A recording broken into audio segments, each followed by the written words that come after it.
Concentration of enzyme also matters, as shown in this graph, where there is an approximately linear relationship between enzyme activity and maximal velocity. I should note that as substrate becomes limiting, the velocity decreases. As a consequence, at very high enzyme concentrations, there are many enzyme molecules sitting around with nothing to do. So eventually, this graph should display hyperbolic kinetics as well. Temperature has a dual effect on kinetics. The rate of an enzyme-catalyzed reaction increases with increasing temperature up to a certain point, as shown on this graph of the enzyme invertase. But at high temperatures, the enzyme becomes denatured and activity drops to a level of an uncatalyzed reaction. As this data demonstrates, for many enzymes, this temperature is about 56 degrees Celsius. pH has an effect on enzyme kinetics. But as this graph shows, although there is an optimal pH, that optimal pH is not the same for all enzymes.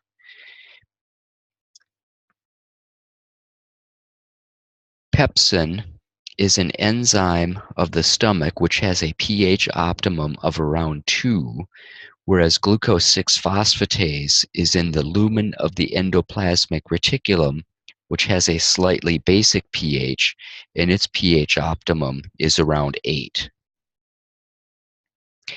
The reason that pH affects rate is nicely shown using the enzyme lactate dehydrogenase as an example.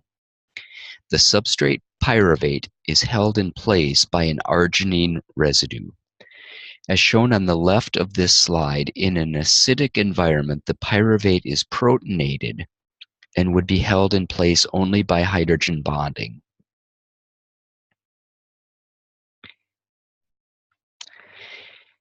In too basic an environment, the arginine would be deprotonated and the pyruvate would be held only by hydrogen bonding.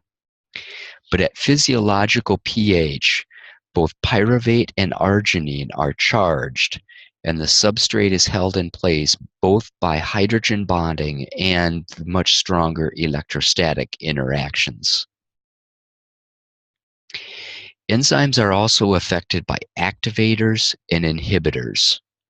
We will hold off talking about activation until we reach the metabolism section.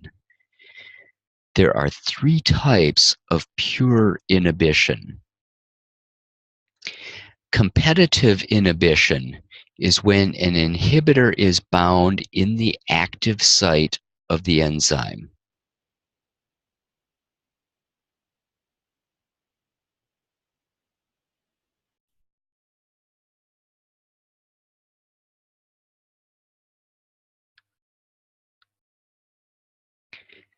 The other cannot.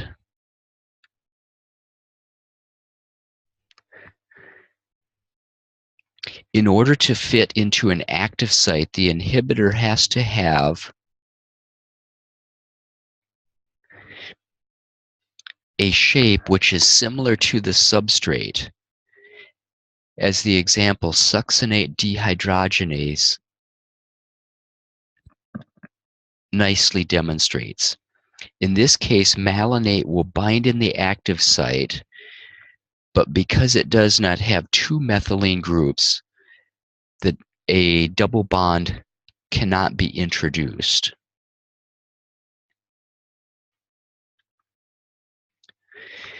The second type of inhibition is a non-competitive inhibition.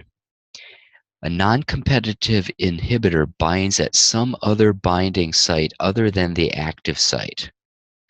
Because of this, the substrate in an inhibitor can be simultaneously bound. When simultaneously bound, no product is produced. And because the inhibitor is binding in a different site, it is not structurally similar to the substrate. The third type of inhibition, pure inhibition, is uncompetitive. The uncompetitive inhibitor binds at a site other than the active site, like the non-competitive inhibition. However, this site is only developed after the substrate has been bound to the enzyme. And therefore, only when there is an enzyme-substrate complex can inhibitor bind, and the ESI complex prevents product from being produced. These three types of inhibition display characteristic shapes of the Lineweaver-Burke transformations as shown on this slide. The way I remember these is that the uncompetitive have lines parallel to each other. So I think about the letter U where the arms are parallel to each other. The non-competitive meets at a common point, and for this I think about the capital N where the angled line meets the vertical line. And for the competitive inhibitor, I imagine an X where the inhibitor X's out substrate binding.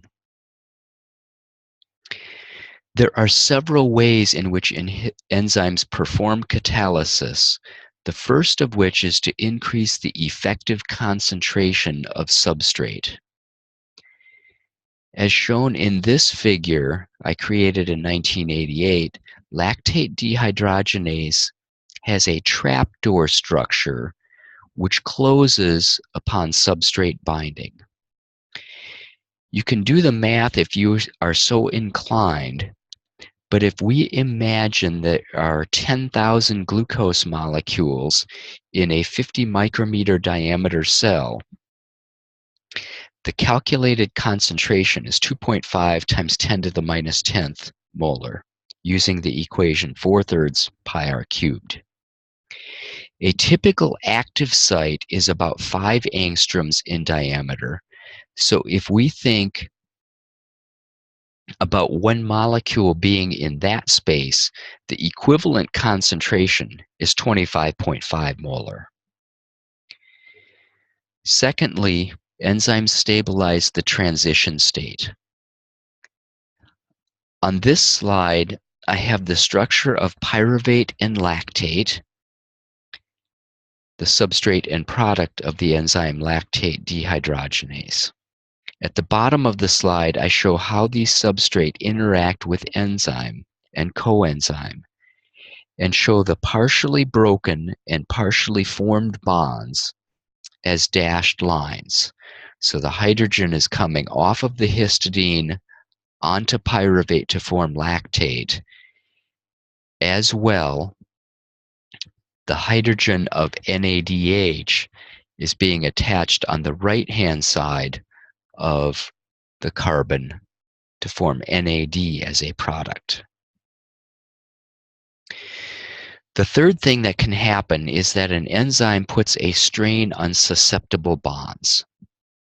The simplest example of this that I can think of is breaking a stick that you're going to use for firewood. I typically do this by bending the stick with my hands and then hitting it with my knee, which snaps the branch. Fourthly, enzymes hold reactants near each other and in proper orientation. I show this using pyruvate being held between histidine and NAD by arginine, as we have previously shown. The fifth method is to form a covalent bond with a substrate that destabilizes the substrate. As an example of this, serine 195 has a lone pair of electrons which forms a coordinate covalent bond with the peptide bond of a peptide. When that happens, carbon has 5 bonds and it will release one end of the peptide bond in order to return to its naturally occurring four-bond nature. Sixth, enzymes can act as proton donors and acceptors. In this figure, I am building the lactate dehydrogenase active site, showing the bonding that occurs between aspartate 168, histidine 195, arginine 109, and arginine 171 and the pyruvate substrate. This brings up a very important concept that many enzymes exhibit what we call a catalytic triad, which would be aspartate 168, histidine 195, and arginine 109. Seventh, enzymes can perform nucleophilic or electrophilic attacks.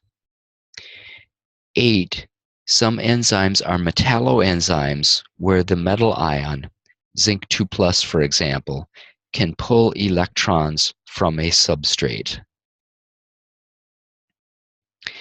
There are three main ways that we can deduce what amino acids are important in the active site. The first is by X-ray crystallography, which we discussed when talking about protein structure. Secondly, we can perform mutagenesis studies. And third, we can use amino acid modifying reagents.